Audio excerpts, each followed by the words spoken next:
The worrying trend of Cybertrucks experiencing multiple catastrophic failures has continued.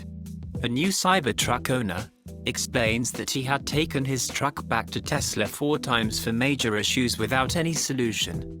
Now he says his truck is dead. The owner has been facing several frustrating problems with his brand new truck. The AC isn't working, Tesla replaced the AC compressor, and now it's not working again.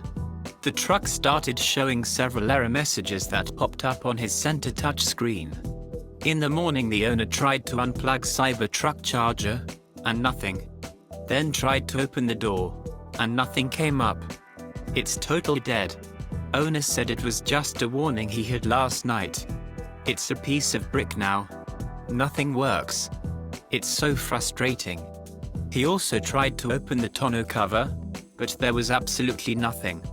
At this point, you might be wondering, this man unfortunately received a defective Cybertruck. What is the big deal?